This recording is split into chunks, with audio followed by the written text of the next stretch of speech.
Welcome to the deep dive. Today, we're really getting into a topic that lots of people think they understand: weight loss. Yeah, and specifically the whole conversation around these, powerful new drugs like semaglutide, Yeah. Ozempic, Wegovy. Exactly. And the common take is, well, they're kind of a magic fix, right? Or just, calories in, calories out again. If only it were that simple. Yeah. But what we're exploring today, looking through the lens of this really insightful guide, Dan Hollis, it offers a totally different view. Mm, His whole approach suggests these aren't magic bullets at all. They're more like a tool, a powerful one, that actually uncovers a much deeper story. right. So the core question for this deep dive really is, what happens when that physical hunger starts to fade? Yeah, and something else emerges. Exactly. A more sort of human story. It's about understanding what semaglutide actually does, sure, but maybe more importantly, what it reveals. Reveals about our relationship with food, with ourselves,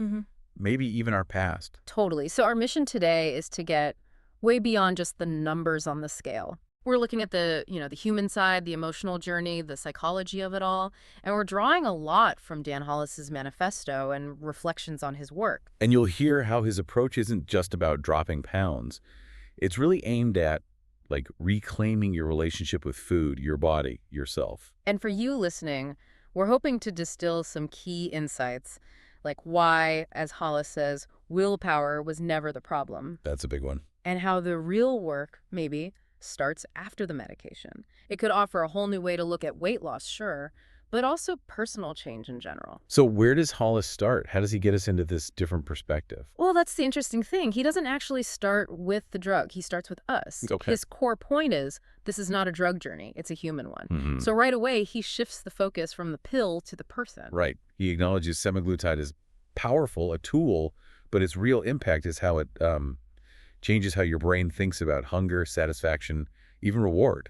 Yeah, and what's fascinating is he recognizes that while that shift is liberating for some, It can be really unsettling for others, right? exactly, which explains why he doesn't just, hand out prescriptions. He stresses this idea of comprehensive support education, real human guidance. To navigate that internal shift, Yeah. meeting people where they actually are. Which leads straight to maybe his most powerful statement. Willpower was never the problem. That phrase alone must be such a relief for people who felt like failures for, like, decades. Absolutely. Right. So if it's not about lacking willpower, what is the real issue according to Hollis? And how does he suggest we actually move past it? Well, he argues we've basically been fighting our own biology Right. and these really deep emotional responses. So Mhm. instead of just more willpower, he talks about building a system, insight, structure, and having the right tools. Aligning with how we actually operate rather than fighting it all the time. Exactly. Our biology, our emotions, those habit loops, they're often kind of stacked against us. Hmm. It makes willpower, on its own, a losing game long term. And this next point really, it shifted things for me. The idea that this is emotional weight as much as it is physical weight. Oh, absolutely. We eat for so many reasons that have zero to do with actual physical hunger, don't we? Yeah, like anxiety, loneliness, boredom, feeling overwhelmed, or even undersupported. Right. And the medication might quiet the stomach rumbling, the physical part. But if you don't deal with those emotional drivers, Relapse is almost, well, inevitable. It's waiting in the wings. so when you connect that, Hollis's whole system seems designed to guide people through what he calls an emotional recalibration. Yeah, what happens when food isn't your go-to coping mechanism anymore? And he says there's no shame in that. It's just a process. You're not broken or lazy. No, you're just working against biology and, frankly, a culture that doesn't explain this stuff, or maybe even profits from the confusion. He also talks about the danger of losing weight too quickly. Fast weight loss without metabolic pacing is a trap. Right. Because the scale dropping fast feels great initially, doesn't it? But he cautions that if it's too fast, your metabolism can actually slow down. You can lose muscle mass. And your long-term results actually get worse. It backfires. Precisely. That's why his protocol puts so much emphasis on pacing it right. Carefully timing nutrition, habit building, tracking progress so your body can actually sustain the changes.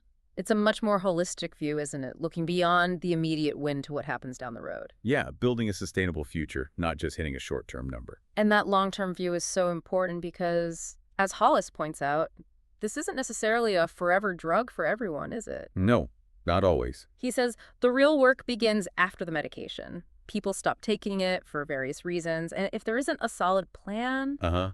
Those old patterns, the appetite, the emotional triggers, they just creep back in. what's really compelling, though, is that Hollis starts talking about the after right from the beginning. Yeah, that's key. The goal isn't just using the drug. It's building habits that can actually last, that can live beyond the injections. Which fits perfectly with his really revolutionary idea. Weight loss is biology. Staying there is narrative. Say more about that. Mm. Biology handles the getting there. Right, the medication helps with the biological part, the weight loss itself. But the lasting change, the staying there, that requires a new story, a new way of being, a new narrative about yourself. Weight loss is biology. Staying there is narrative. That really lands. It speaks to what happens after the scale changes. Maybe you look in the mirror and Yeah. it's different. Maybe you don't quite recognize yourself immediately. Yeah, that silence after the initial excitement. He even calls it identity grief sometimes. You don't see that in the ads, do you? No, you don't. It Yeah. sounds like a really profound psychological shift that needs attention. Definitely. He's mapping meaning here, not just metabolism. He points out that hunger doesn't just disappear completely. Well, he says it shapeshifts. Shape shifts into what? And memory, maybe, or Yeah. confusion, or just this new kind of empty space inside. Okay. And if that space isn't filled with something constructive, something nourishing, Then those old cravings, or just that feeling of confusion, they're almost guaranteed to come back. He says people don't relapse into hunger, they relapse into confusion. wow, relapse into confusion. That's powerful. So what do you do with that space, that potential confusion? You built, right, you scaffold. That's his term. Exactly. You stitch new rituals into your old routines. You start treating hunger maybe not as the enemy, but as a signal. Right. Something that still needs naming, needs attention. And this is where he brings in that idea of neurobiological scaffolding. Right. Explain that a bit. Think of it like temporary supports, holding up a building while it's being constructed. Semaglutide provides this crucial pause. It quiets the biological noise, Okay. but that silence itself can feel kind of empty or even a bit scary if you don't actively build new mental and emotional supports to fit in that space. That's the scaffolding, the structure for new habits, new ways of coping emotionally. Exactly. Support isn't just nice to have. He argues it's structural, it's essential.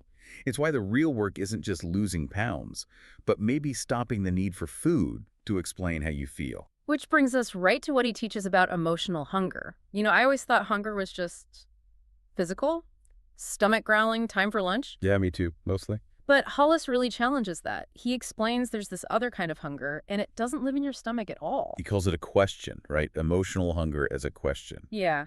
Or a need asking to be seen. We often mistake fatigue or loneliness or feeling overwhelmed. For physical hunger. And we reach for the pantry. Right. But what we're really reaching for might be, I don't know, comfort, connection, clarity, something else entirely.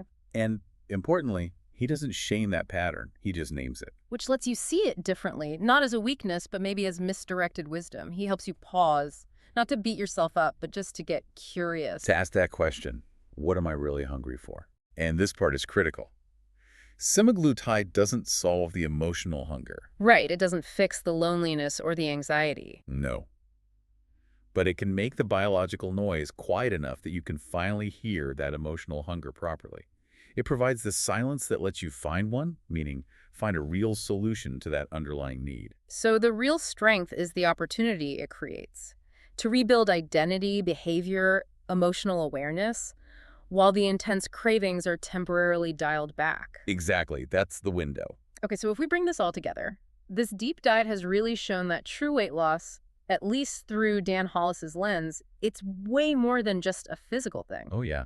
It's a human journey, like he says. Yeah. An emotional recalibration. And it's fundamentally a conversation, not a prescription. Indeed.